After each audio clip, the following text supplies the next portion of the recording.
नमस्कार, मैं हूं शुभ मिश्रा और आप सभी दर्शकों का अन्नदाता कार्यक्रम में स्वागत करती हूं। हमारे देश का किसान जन का पोषक है, वह श्रम का देवता है, अन्नदाता है और उसमें ही भारत की आत्मा निवास करती है।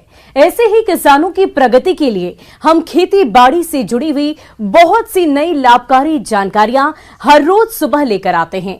तो चलिए कार्यक्रम शुरू करने से पहले देखते हैं क्या है आज अन्नदाता में। बरसात आते ही प्रदेश के कई किसान फलों के नए बाग स्थापित करते हैं। इसी के तहत आज हम बात कर रहे हैं नींबू की बागवानी की। अगर आप भी नींबू के नए लगाने की सोच रहे हैं तो इसकी कौन कौन सी किस्मों का चयन करें और गड्ढों की तैयारी से लेकर पौध रोपाई तक किन किन बातों पर खास ध्यान दें, इस बारे में बता रहे हैं फल अनुसंधान केंद्र इटखेड़ी जिला भोपाल के विषय विशेषज्ञ एचएल सागर। जैसा कि आपको विदित है, इस वर्ष नींबू गरीब की थाली से काफ़ी दूर पहुंच गया था। तो नींबू की फसल किसानों के लिए वरदान सिद्ध हो रही है। अतः आप नींबू के आर्चर्ड लगाने के अगर इच्छुक हैं तो नींबू के आर्चर्ड लगाने के पहले आपको इसकी किस्मों के बारे में सोचना पड़ेगा। नींबू में कई प्रकार की किस्में हैं। इनमें साई सरबती है, बारामासी है, प्रमालिनी है, PKM1 है, विक्रम है, चक्रधर है। परंतु इनमें सबसे अच्छी किस्म कागजी नींबू की है। इसको ज़्यादा पसंद करती हैं क्योंकि इसका छिलका पतला होने के कारण तथा इसमें रस की मात्रा ज़्यादा होने के कारण ये हर गृहिणी की पसंद है और हर घर में इसका उपयोग किया जाता है। तो लगाने के पूर्व आप वैरायटियों का चयन सोच समझ के करें ताकि हमारा प्रॉफिट का जो स्तर है वो ऊंचा बना रहे और हमें अधिक से अधिक इससे फायदा प्राप्त हो। फलदार पौधों के वृक्ष काफी लंबे समय बाद फल देते हैं। ऐसे में अच्छी किस्मों के पौध ही लगाना चाहिए। पौधों की खरीदी करते समय ध्यान रखें कि पौधा स्वस्थ हो। पौधों को हमेशा विश्वसनीय संस्थान या नर्सरी से ही खरीदें। की बागवानी कम उपजाऊ और लवणीय परिस्थितियों में भी बहुत कम देखभाल द्वारा आसानी से की जा सकती है, लेकिन इसकी खेती के लिए सबसे अच्छी दोमट मिट्टी होती है जिसका pH मान 5 से 7 के मध्य होता है। गड्ढों की खुदाई, जहाँ तक गड्ढों की खुदाई का तात्पर्य है, नींबू के लिए 2 बाई 2 बाई 2 अर्थात 2 फीट गहरा, 2 फीट लंबा और 2 फीट चौड़ा नींबू के लिए गड्ढे की खुदाई हमें करना पड़ती है। गड्ढों की खुदाई अगर आप ग्रीष्म ऋतु में कर रहे हैं तो कम से कम 15 दिनों की धूप उन गड्ढों में लगा दें। धूप लगाने से क्या होगा कि जो भी हानिकारक जर्म्स, कीट वगैरह ज़मीन में हैं वो गर्मी के कारण नष्ट हो जाएंगे। उसके उपरांत आप गड्ढे की भराई का कार्य कर सकते हैं। और गड्ढे की ऊपर की जो मिट्टी निकलती है उसमें हम कम से कम 10 किलो गोबर की खाद का मिलाएं उसमें और ऊपर की मिट्टी को गड्ढे में नीचे भरें और नीचे की मिट्टी को ऊपर कर दें।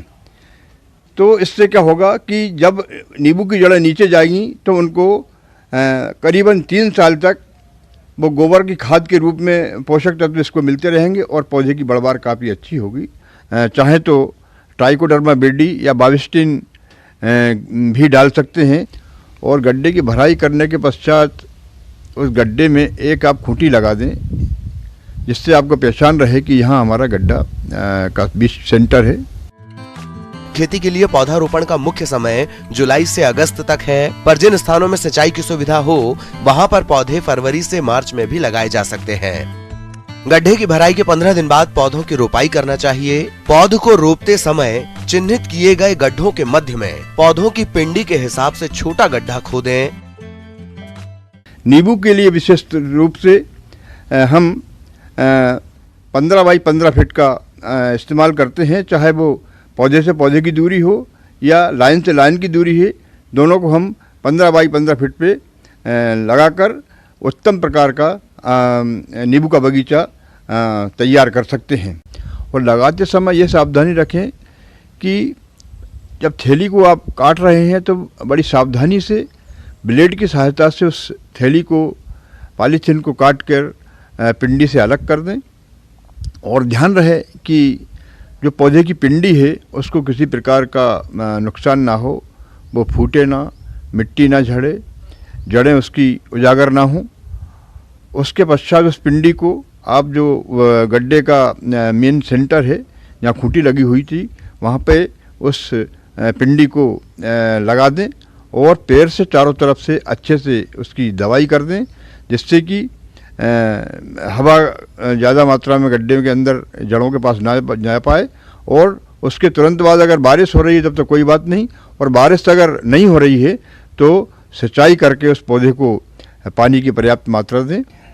इसके बाद जब पौधा हमारा लग चुका होता है तो उसके बाद भी हमें इसमें काफ़ी देखरेख की आवश्यकता होती है। वर्षा ऋतु में जब हम देखें कि इसमें खरपतवार आ गए हैं तो समय समय पर गुड़ाई करके खुरपी की सहायता से, फावड़े की सहायता से या गेती की सहायता से इसकी गुड़ाई करके खरपतवारों का नियंत्रण कर दें।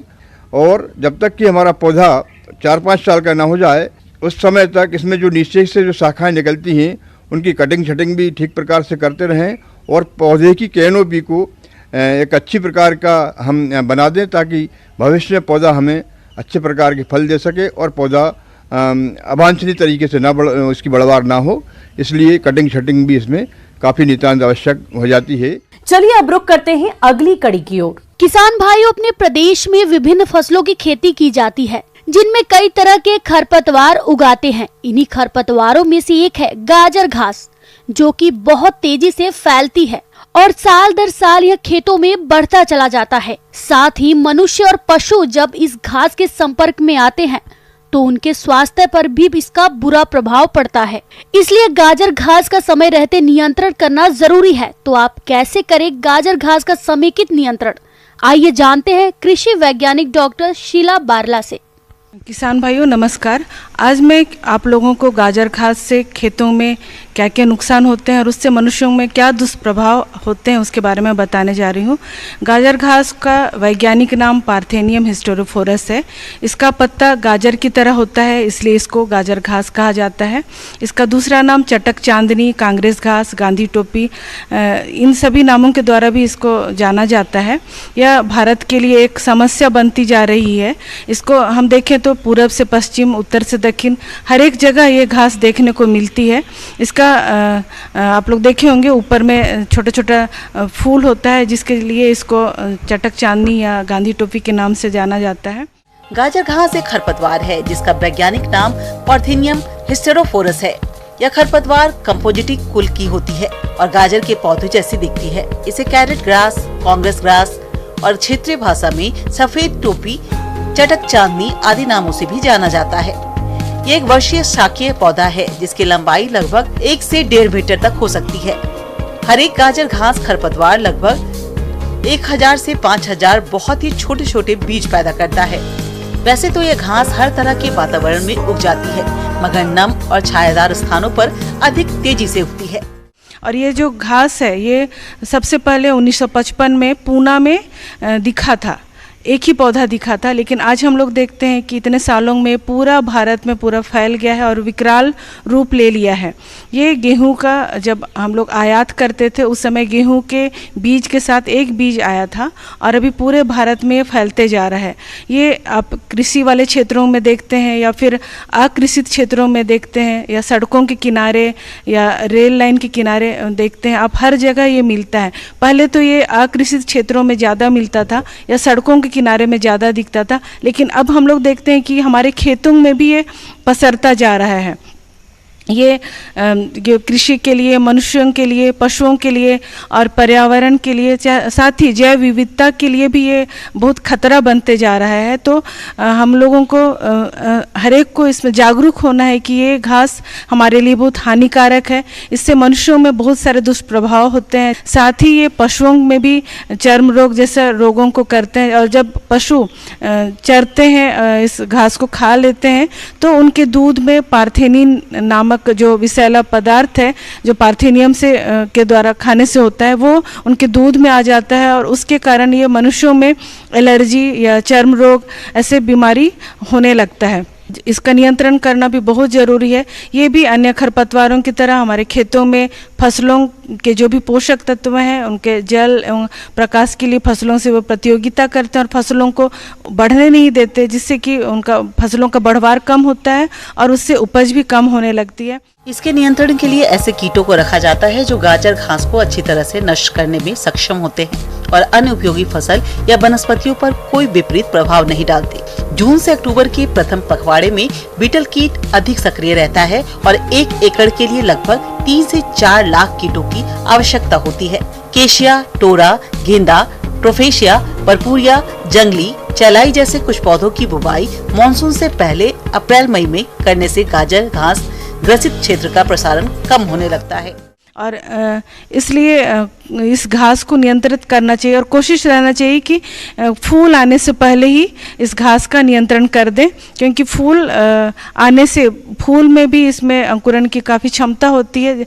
वो जब मैच्योर या जब तक पूरी तैयार नहीं होते हैं फिर भी ये फूल अंकुरण हो जाते हैं और एक पौधा से करीब 25,000 पौधे बन सकते हैं। इसलिए यही कारण है कि इतने ज़्यादा मात्रा में फैलते जा रहा है और पूरे गाँवों में, देहातों में या फिर खेतों में भी ये अपना पैर पसार रहा है। तो कोशिश करना चाहिए कि पौधों को हाथ में दस्ताना पहन करके उखाड़े या फिर बहुत ज़्यादा है तो रसायन का भी प्रयोग कर सकते हैं। इसके लिए हम ये ग्लाइफोसेट जैसे दवा है उसको वैसे रसायन का प्रयोग करें जो 0.5 से लेके 0.5 से लेकर के 1 किलो प्रति हेक्टेयर के हिसाब से, यानी कि करीब 5 मिलीलीटर प्रति लीटर पानी के हिसाब से घोल बना करके आप छिड़काव कर सकते हैं। और एक बहुत कारगर उपाय ये है कि बहुत बार हम लोग नियंत्रण करने के लिए बोलते हैं या लोगों को जागरूक करते हैं तो इससे बहुत कंट्रोल नहीं हो पाता है। तो वैसे में एक विकल्प सोचा गया कि अगर गाजर घास से खाद बनाया जाए तो इसका उपयोग भी होगा और पर्यावरण में सुरक्षा भी होगी। तो हम इसके खाद बना करके भी हमारे खेतों को इस घास से बचा सकते हैं, क्योंकि ये जो गाजर घास से खाद बनता है इसका कंपोस्ट में जो मुख्य पोषक तत्वों की जो मात्रा होती है वो गोबर खाद से दुगुनी होती है या फिर केचुआ खाद में जितनी पोषक तत्व की मात्रा होती है करीब उतनी ही होती है। और मौसम के अनुसार प्रबंधनों पर ही टिकी है आपकी खेती बाड़ी, इसलिए मौसम पूर्वानुमान और उस पर आधारित साप्ताहिक कृषि सलाह इस प्रकार है। ग्रामीण कृषि मौसम सेवा, भारत मौसम विज्ञान विभाग, राजमाता विजया राजे सिंधिया कृषि विश्वविद्यालय ग्वालियर द्वारा भेजे गए मौसम पूर्वानुमान रिपोर्ट के आधार पर जिला इंदौर और इससे लगे जिलों के किसान भाइयों को सलाह दी जाती है कि आगामी दिनों में वर्षा होने की संभावना है। ऐसे में इन क्षेत्रों के किसान भाइयों को सलाह दी जाती है कि देसी खाद का अधिकाधिक प्रयोग करें ताकि भूमि की जल धारण क्षमता और पोषक तत्वों की मात्रा बढ़ सके। मृदा जांच के उपरांत उर्वरकों की संतुलित मात्रा का उपयोग करें। खासतौर पर पोटास की मात्रा बढ़ाएं ताकि पानी की कमी के दौरान फसल की सूखे से लड़ने की क्षमता बढ़ सके। वर्षा आधारित एवं बारानी क्षेत्रों में भूमि में नमी संचयन के लिए पलवार का प्रयोग करना लाभदायक होगा। वर्षा को ध्यान में रखते हुए किसानों को सलाह दी जाती है कि वे अपने खेतों के किसी एक भाग में वर्षा के पानी को इकट्ठा करने की व्यवस्था करें, जिसका उपयोग वर्षा न आने के दौरान फसलों की उचित समय पर सिंचाई के लिए डिफोलिएटर्स को नियंत्रित करेगा। कुछ क्षेत्रों में तना मक्खी के संक्रमण की सूचना मिली है। किसानों को सलाह दी जाती है कि वे इसके लिए थियामेथाक्साम और लिम्डासाइहेलोथ्रिन 125 मिलीलीटर मात्रा प्रति हेक्टेयर की दर से उपयोग करें। कपास की फसल में उचित खरपतवार प्रबंधन के लिए एक हाथ से निकाई बकरियों में पीपीआर रोग के नियंत्रण के लिए टीका लगवाएं। वर्षा से बकरियों की सुरक्षा करें। बकरियों को हरा चारा, साफ पानी एवं सूखे स्थान में बांधें एवं परजीवियों से बचाव के उपायों को अपनाएं। मुर्गियों को रानीखेत बीमारी से बचाने के लिए पहला टीका F1 7 दिनों के अंदर एवं दूसरा टीका R2B 8 सप्ताह की उम्र में लगवाएं। अन्नदाता हेल्पलाइन निशुल्क फोन संपर्क सेवा के माध्यम से आपके द्वारा पूछे गए प्रश्नों में से एक या दो महत्वपूर्ण प्रश्न को हम अपने कार्यक्रम में शामिल करते हैं और इसी के तहत आज किसान का सवाल और उसका जवाब कुछ इस प्रकार है। अन्नदाता निःशुल्क फोन संपर्क सेवा के माध्यम से पूछे गए प्रश्नों में से आज हमने जिस प्रश्न को कार्यक्रम में शामिल किया है उसे पूछा है ग्राम दुलारी, जिला भोपाल के कृषक अमरीश कुमार ने। ये सोयाबीन की उन्नत किस्में और बुवाई तकनीक के बारे में जानकारी चाहते हैं। तो अमरीश कुमार जी, आपकी जानकारी के लिए प्रस्तुत है कार्यक्रम का ये अंश। मैं आप लोगों को सोयाबीन की उन्नत खेती के बारे में कुछ समसामयिक जानकारी देना चाहता हूं, जिसे आप अपना कर सोयाबीन का अधिक से अधिक उत्पादन प्राप्त कर सकते हैं। तो बोनी के लिए सबसे महत्वपूर्ण होता है प्रजातियों का चयन। अगर आपने उन्नतशील प्रजातियों का चयन किया है, विश्वसनीय संस्था से प्रजातियों का चयन किया है, तो आपका उत्पादन अच्छा होगा। जैसे कम वर्षा हल्की भूमि है तो वहाँ अपन JS 9560, JS 9305 है, JS 2034 है, इन प्रजातियों का चयन कर सकते हैं। इनका चयन अपन मध्यम भूमि में भी कर सकते हैं, जो 9305 है, 9560 है, 2029 है। उसके अलावा JS 2069 है, NRC 37 है, NRC 7 है, जो कि मध्यम भूमि में और कम मध्यम समय के लिए अपन उपयोग कर सकते हैं। और जहां अपनी भारी भूमि है, लंबे समय के लिए जहां अपने पास पानी पर्याप्त है, वहां पर अपने को NRC 86, JS 9752 प्रजातियों का चयन करना चाहिए। भूमि का चयन और तैयारी। सोयाबीन की खेती अधिक हल्की रेतीली व हल्की भूमि को छोड़कर सभी प्रकार की भूमि में सफलतापूर्वक की जा सकती है, लेकिन पानी के निकास वाली चिकनी दोमट भूमि सोयाबीन के लिए अधिक उपयुक्त होती है। जहां भी खेत में पानी रुकता हो वहां सोयाबीन की बुवाई ना करें। खेत की तैयारी के लिए मिट्टी पलटने वाले हल से एक जुताई की जाती है। उसके बाद 2 से 3 जुताइयां देशी हल या कल्टीवेटर से की जाती है और प्रत्येक जुताई के बाद खेत में पाटा चलाना आवश्यक है, जिससे ढेले टूट जाते हैं और भूमि में नमी का संरक्षण भी होता है। बुआई के समय खेत में पर्याप्त नमी का होना आवश्यक है। इसके साथ साथ ही अब इसमें मुख्य रूप से आता है उर्वरकों का प्रयोग, जो कि अपने को 20-60-20 के हिसाब से देना है। 20 किलोग्राम नाइट्रोजन, 60 किलोग्राम फास्फोरस और 20 किलोग्राम पोटास। नाइट्रोजन अपने को जिसमें 2 भागों में देनी है, एक पहले बोनी के समय, दूसरे 20 से 25 दिन अपनी फसल हो जाती है।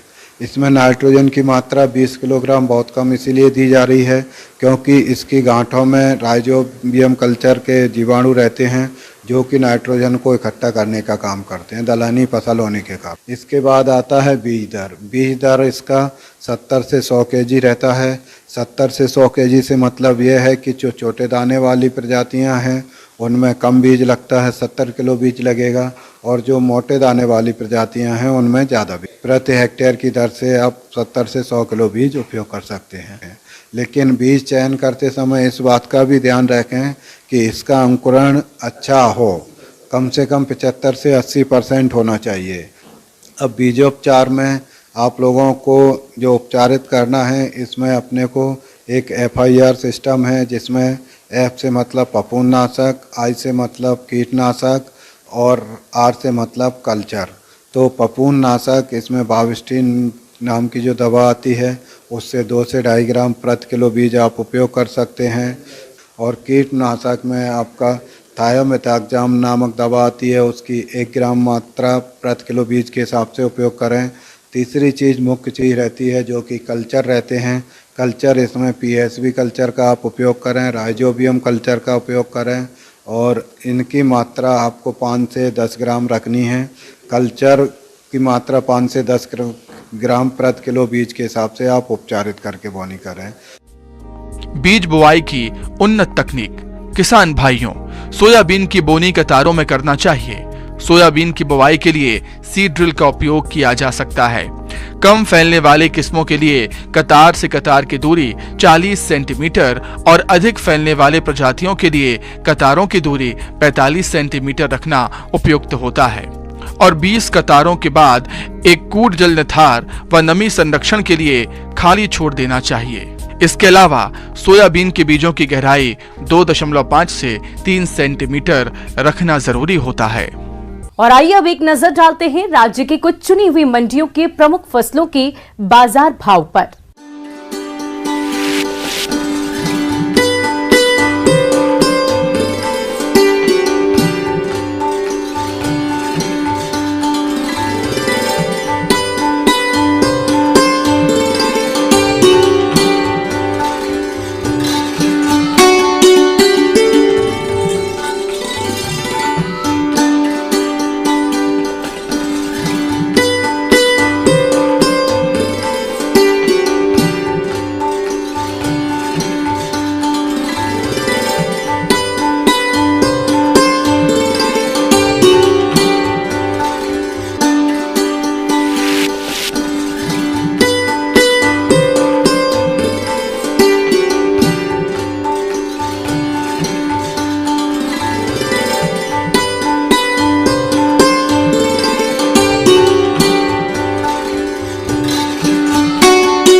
किसान भाइयों, अन्नदाता आपकी सेवा के लिए संकल्परत है। कृषि संबंधित समस्या और सुझाव के लिए आप हमें इस पते पर संपर्क कर सकते हैं। प्रोड्यूसर अन्नदाता, news 18, Madhya Pradesh, Chhattisgarh, Ramoji film city, Hyderabad 501512। साथ ही आप हमें ईमेल भी कर सकते हैं। हमारा ईमेल है p18annadatamp@nw18.com। इसके अतिरिक्त आप हमें निःशुल्क हेल्पलाइन नंबर 180088926163 पर सोमवार से लेकर शनिवार सुबह 10 बजे से शाम 4 बजे के बीच संपर्क कर सकते हैं। किसान भाइयों, अब समय हो रहा है आपसे विदा लेने का, तो हमारी अन्नदाता टीम को दीजिए इजाजत। कल फिर आपसे मुलाकात होगी कृषि संबंधित कुछ और महत्वपूर्ण जानकारियों के साथ। नमस्कार।